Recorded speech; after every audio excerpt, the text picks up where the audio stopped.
Closest, the closest people get to it is that one post I've seen. Oh, the universe is conspiring in your favor. Right there, that opens up Pandora's box. Wait, the universe? That I think that's true. That the whole world, everything, the cosmos, God, whatever, the mountains, the lakes, the person doing whatever, they're all conspiring, but for your benefit. Well, how that can't work. That would mean that the universe could be conspired against me. Right. Now, the first thing you think of is there's so much truth to that because, we're left up to destiny or, whatever happens, happens. It's just blind luck, or, but luck favors the brave. So clearly, somebody in the last thousands of years would have decided, we can manipulate this method. Now, the one place I found this, and it's very frightening because you don't quite understand how it's done. And I'm sure it's what people, refer to as like the Illuminati or like a secret society. I was in LA and I was watching a thing on the news, and they were showing how when you see coupons or for sale things in the newspaper, like at a grocery store, there's having a special price on bread, or lettuce is some 5 cents a pound as opposed to 8 cents a pound. This guy, remember those detectives that were like fighting against consumer, or fighting for consumers, consumer report types? They go into like 10 supermarkets and they buy a bunch of stuff, including all of the things that were advertised in that day's paper that had been reduced from the regular price so that you would come in and buy stuff. Of course, what happens? Well, on the majority of the time, not always, on the majority of the things, they not only kept the regular price, but they even charged more sometimes. And they're stunned at this. Every supermarket's corrupt, every supermarket's doing it. Now, the supermarket people didn't know what to say about this. So they come out and they say, well, it's the law of averages, and basically the universe is conspiring. What they said was that basically, you're right. We fucked you over. But that's not our fault. It's in the technological elements of scanning it and putting it into the cash register. Thus, you will get a deal on something just equally as you will get ripped off on something.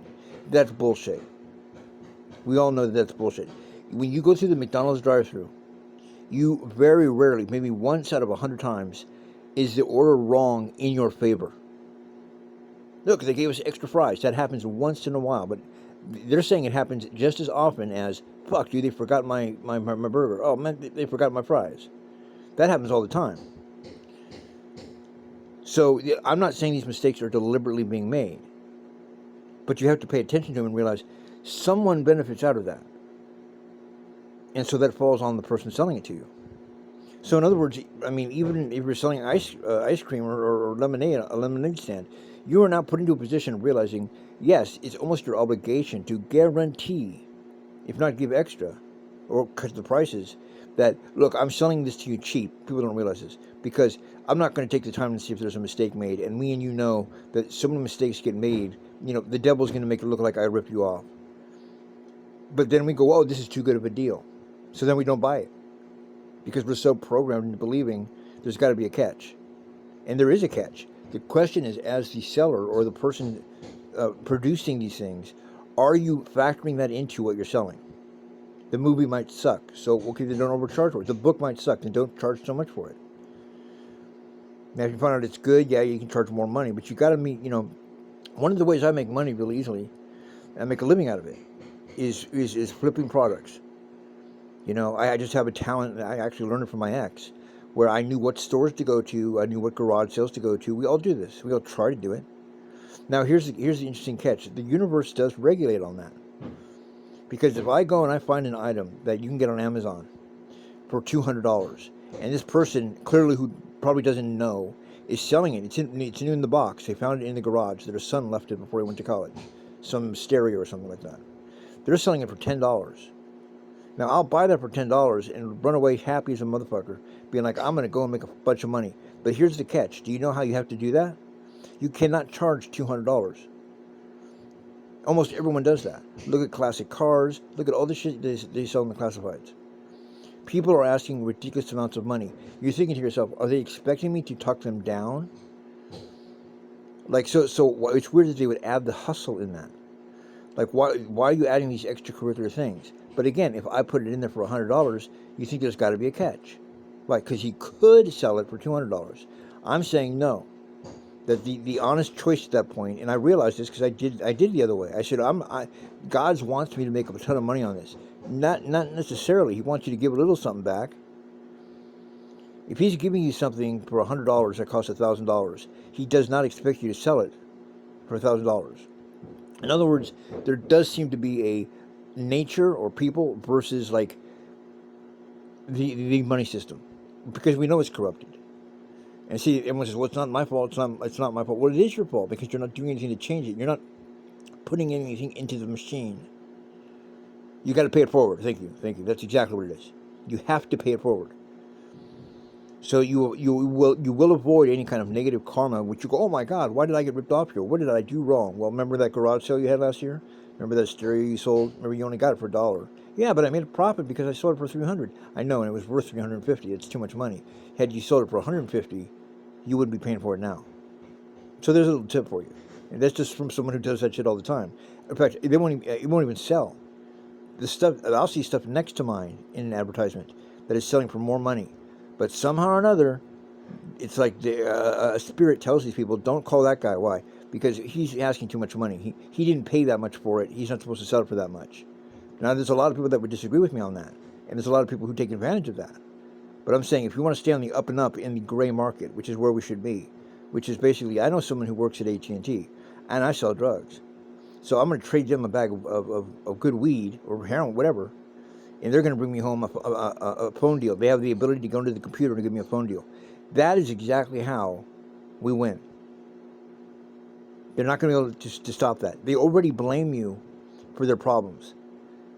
And yes, they give you a paycheck, but it's still, you clearly can see it's gone way too far, tilted too far to certain people that they're making way too much money on something. And they'll justify it left and right. But when you really break it down, you have to kind of bite the bullet and go, fuck, I'm not supposed to be taking advantage of people like this. My idea really wasn't my idea. Whatever created me, God or lizards or whatever, gave me this gift, and we know that it doesn't really work well in society. Everyone's complaining about it. We have homeless people everywhere. If I go ahead and I think, oh, I invented this, I'm going to get every single penny out of it. Don't do that. At least, I mean, I'm not saying that you won't even regret it. Say, I could have made more money on it. We all do that. Oh, remember that old car you used to have? Okay, look how much it's worth now. Oh man, I only sold that car for $200. It's worth $20,000 now. Yeah, but that was then. You're time warping.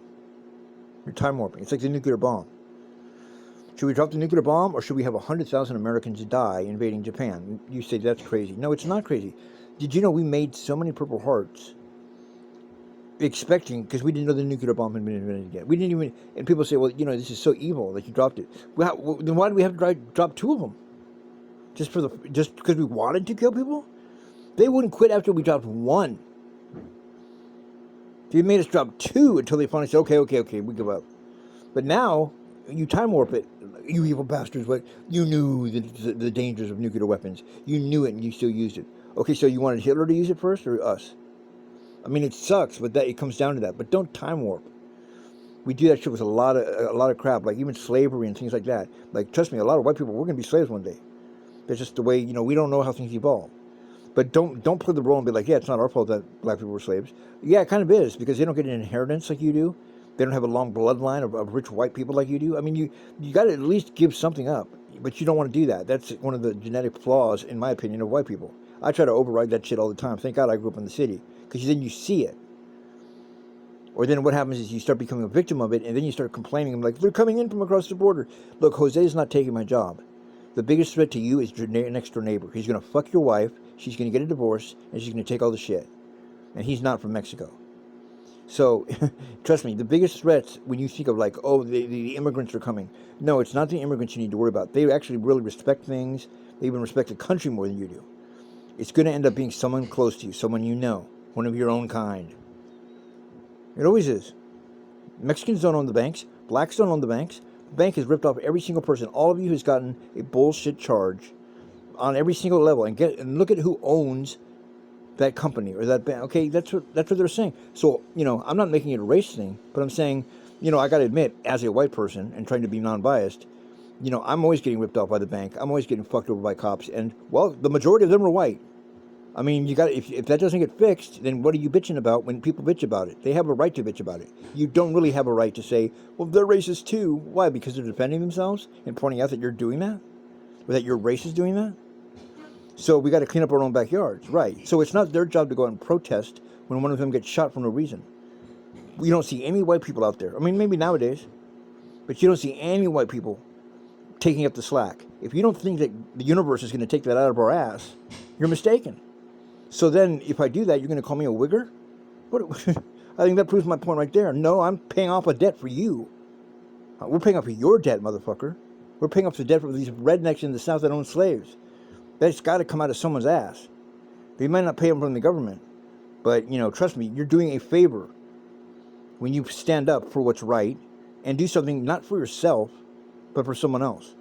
There's nothing better than doing something for someone else, but not for yourself, because then you got nothing on you. Your record is clean. You have stacked up chips. You have credit.